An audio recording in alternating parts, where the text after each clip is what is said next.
Ya se acerca el Día de los Enamorados, y aquí en Radio Macabra también lo queremos celebrar.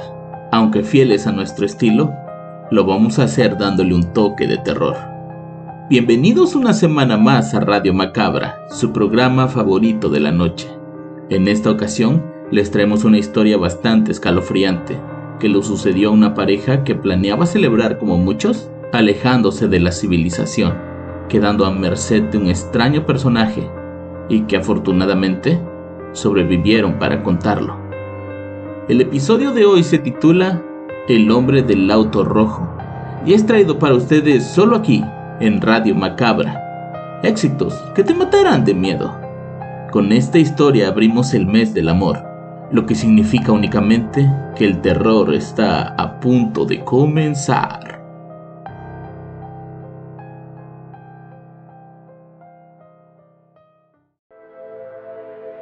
Para celebrar nuestro tercer aniversario, mi novia Sara y yo decidimos ir a donde nos conocimos.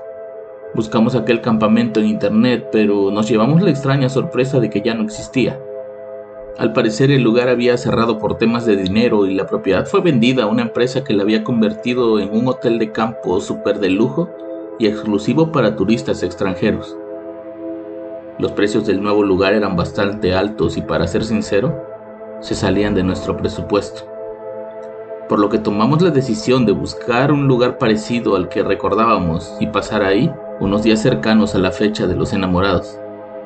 El lugar que encontramos no tiene la culpa de lo que nos sucedió, por lo que lo llamaré simplemente Paraíso Escondido. Y era justo lo que buscábamos, un lugar con cabañas enclavadas en la montaña, con recorridos a caballo o en cuatrimotos, y buenos lugares para visitar a su alrededor. Paraíso Escondido ofrecía tranquilidad, aventura y descanso, y estoy seguro de que si no nos hubiéramos encontrado con ese maldito viejo, lo hubiéramos disfrutado mucho. Comencé a notar que Sara se mostraba nerviosa y esquiva días antes del viaje. No le quise decir nada o preguntar la razón porque sinceramente no quería escuchar una respuesta negativa.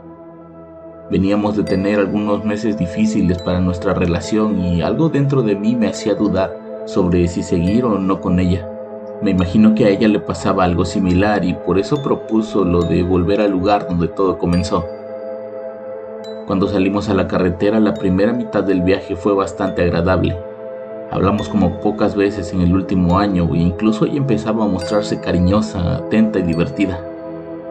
El problema fue que después de que paramos a cargar gasolina, algo pasó con ella en esa estación de servicio que hizo que su actitud cambiara repentinamente, pues el resto del camino volvió a ser la misma Sara, fría, ausente y preocupada. Vaya, la misma que conocí los últimos meses.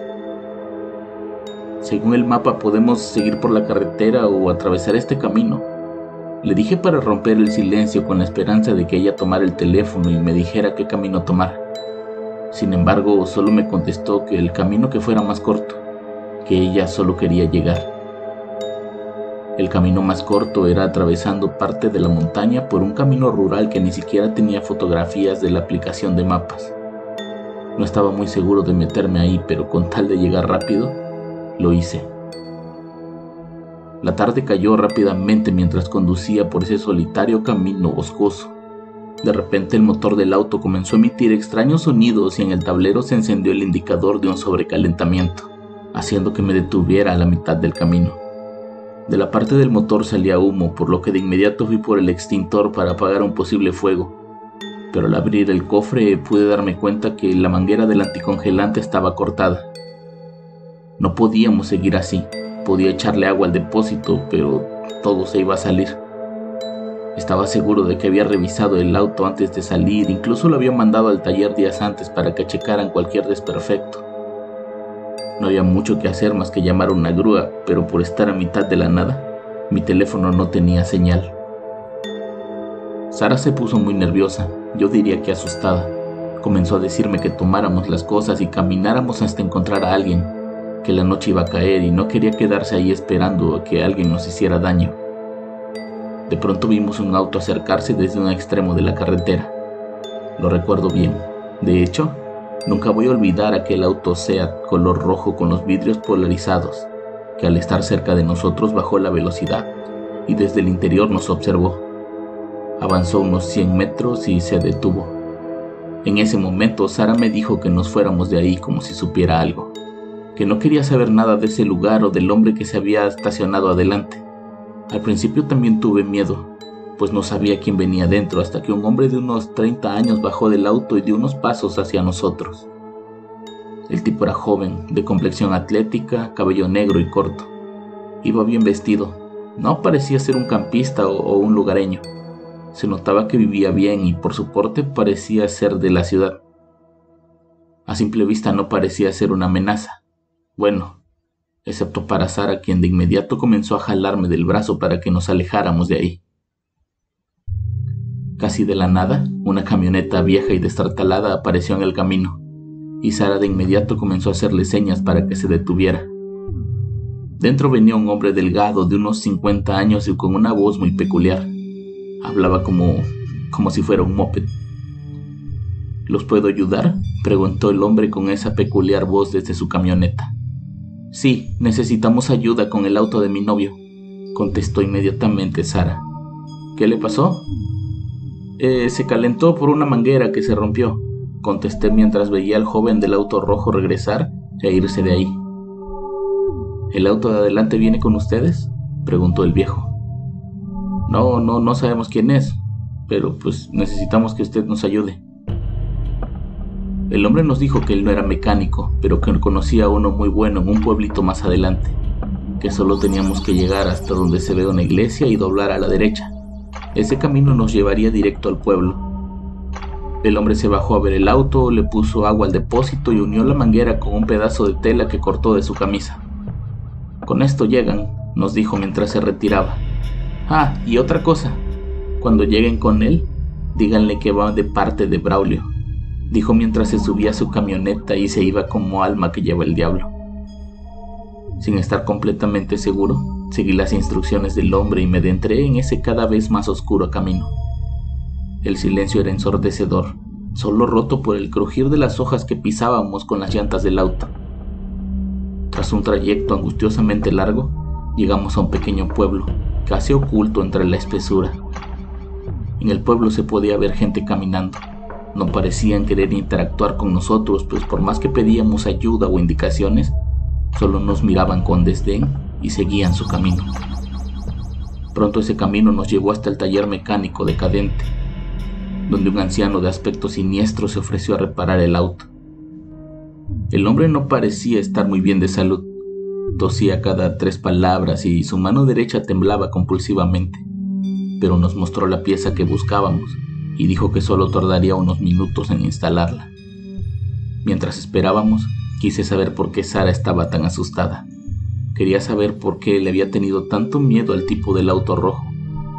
Pero cuando comencé a hacer preguntas, ella comenzó a caminar por las calles del pueblo. Mientras la seguía, noté que el pueblo estaba casi a oscuras completamente. La noche estaba cayendo y nadie parecía encender las luces de sus casas o que el alumbrado público comenzara a iluminar las calles.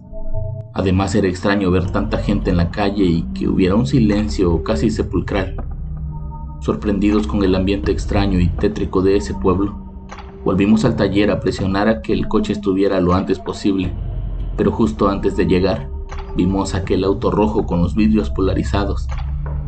Estaba parado calle arriba con las luces y el motor encendido, como esperando a alguien, o más precisamente, como esperándonos a nosotros. Sara me obligó a entrar al taller. Por alguna razón no quería que yo enfrentara al tipo que claramente nos estaba siguiendo y no sabía por qué. La realidad era que yo ya comenzaba a imaginar la razón. Una vez adentro y sin importarme que el viejo nos escuchara, le pregunté: «Es él, ¿verdad? Ese es el tipo que conociste en la fiesta». Sara no dijo nada y comenzó a llorar. Los problemas que habíamos tenido eran consecuencia de una infidelidad de Sara. Ella había conocido a un tipo en una fiesta y comenzaron a hablar por mensajes hasta que con el tiempo comenzaron a verse a escondidas. El tipo al parecer se había obsesionado con ella y entonces comenzó a llamarme a mi celular. Nunca decía nada, solo se quedaba escuchando y colgaba. Después de las llamadas, llegaron los mensajes. y con ellos las fotografías de donde se quedaban de ver. Fue así como los descubrí, porque él me citó en un café a la misma hora que ella y me mandó el mensaje de Sara confirmando que asistiría. En ese mensaje, ella se refería a él como su amor. Mientras discutíamos, el auto rojo se estacionó al frente del taller y estuvo ahí un par de minutos hasta que tomé la decisión de salir a enfrentarlo. Sara me quiso detener, pero el mecánico la detuvo. Salí hasta la calle y me quedé ahí parado cuando el tipo bajó del auto con un arma en la mano. Caminó apuntándome mientras sonreía. Cuando estuvo al frente de mí con la pistola en mi frente, el mecánico apareció y se paró entre nosotros, viéndolo fijamente. La sonrisa del tipo del auto rojo se borró lentamente mientras una mirada de miedo se dibujaba en su rostro. De inmediato bajó su arma y regresó corriendo al auto para después irse de ahí a toda velocidad. El anciano muy tranquilo volteó y nos dijo: "El auto está listo". Su rostro ya no era el mismo. O sea, sí era el mismo anciano, pero había algo en esos ojos negros y en esa sonrisa que lo hacía ver diferente. Era como si algo lo hubiera poseído y estuviera hablando a través de él. Le pregunté cuánto le debía y me contestó que no era nada, que con lo que había hecho era suficiente. Le dije que yo no le había hecho nada, no le había dado nada, y me contestó que sí, que con eso ya era suficiente, repitió. La cara del anciano se transformaba a cada minuto que pasaba, con una sonrisa que revelaba unos dientes afilados. De pronto nos dijo que si no nos íbamos, nos tendríamos que quedar ahí. Al escuchar esas palabras y el tono en el que lo dijo, no lo pensamos. Agradecimos y nos apresuramos a salir de ese pueblo y regresar a la carretera federal. Ya no quería seguir por ese camino, es más, ya ni siquiera quería llegar al paraíso escondido. El viaje, así como nuestra relación, se había echado a perder. Mientras nos alejábamos, pudimos escuchar un grito del hombre. «Gracias por visitar mi pueblo. Fue un placer atenderlos». Al tomar aquel camino de regreso, noté que el bosque estaba más oscuro de lo que recordaba. Afortunadamente el GPS volvía a funcionar y aunque no salían las llamadas o mensajes, podíamos ver el mapa en el celular. Ahí iba yo, manejando despavorido, huyendo de la nada, y con la esperanza de que el amante de Sara no nos siguiera, pues, por lo visto, tenía las intenciones de hacerme daño para estar con ella. Lo triste es que más adelante nos los encontramos. A un costado de la carretera, estrellado contra una enorme roca, estaba el auto rojo con los vidrios abajo. En su interior estaba el amante de Sara, con las manos pegadas al volante y la cabeza inclinada al frente. Era como si estuviera dormido. Sara de inmediato me dijo que nos fuéramos y lo dejáramos ahí, pero yo estúpidamente me bajé a ayudarlo. Al acercarme al vehículo, noté que al tipo le habían sacado los ojos y le habían cortado la lengua. Dentro del auto tenía una maleta y su arma. Su camisa estaba cubierta en sangre, pues le habían hecho un corte profundo en el pecho como para sacarle algo del cuerpo. Obviamente yo no quise ver qué era lo que le habían sacado, pero infiero que había sido el corazón. Al voltear pude ver la figura de un hombre delgado parado del otro lado de la carretera, usando un sombrero y algo parecido a un rebozo. Estaba semioculto en la oscuridad y de pronto comenzó a reír a carcajadas. Horrorizado, me metí a la camioneta y aceleré lo más que pude hasta llegar a la carretera federal. Ahí tomé la ruta hacia Paraíso Escondido y logramos escapar de lo que sea que haya sido todo eso. Una vez en el lugar, la recepcionista nos dijo que estuvo a punto de cancelar la reservación, pues hicieron varias llamadas y nunca contesté. Pero que unos minutos antes de que nosotros llegáramos, un joven en un auto rojo había ido a confirmar dicha reservación.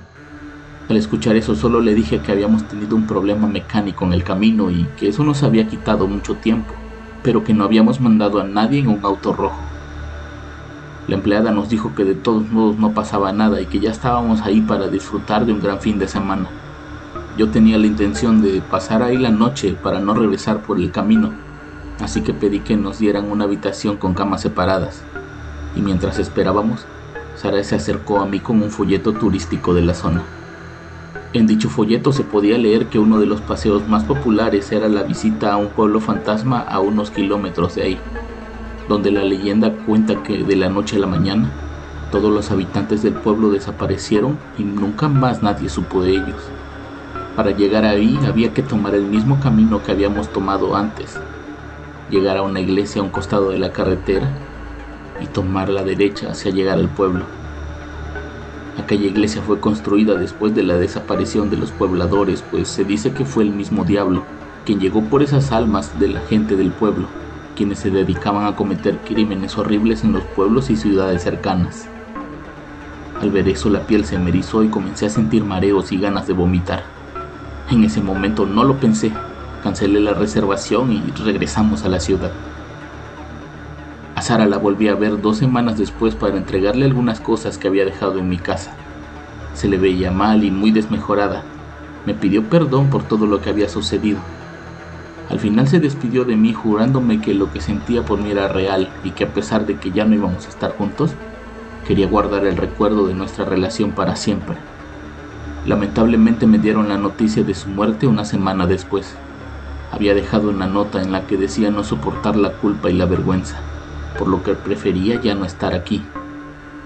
Desde ese día no dejo de pensar en esa terrorífica experiencia en el bosque, y cada vez que manejo solo por carretera, recuerdo aquel rostro, aquella mirada, pero principalmente aquella carcajada macabra de lo que yo creo era el diablo, quien por alguna razón nos dejó ir a cambio de la vida de aquel hombre del auto rojo.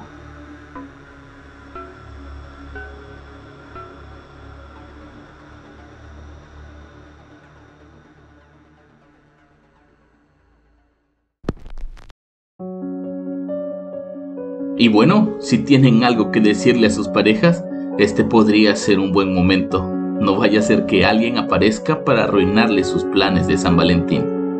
Yo los espero la próxima semana con más Radio Macabra, éxitos que te matarán de miedo. Buenas noches.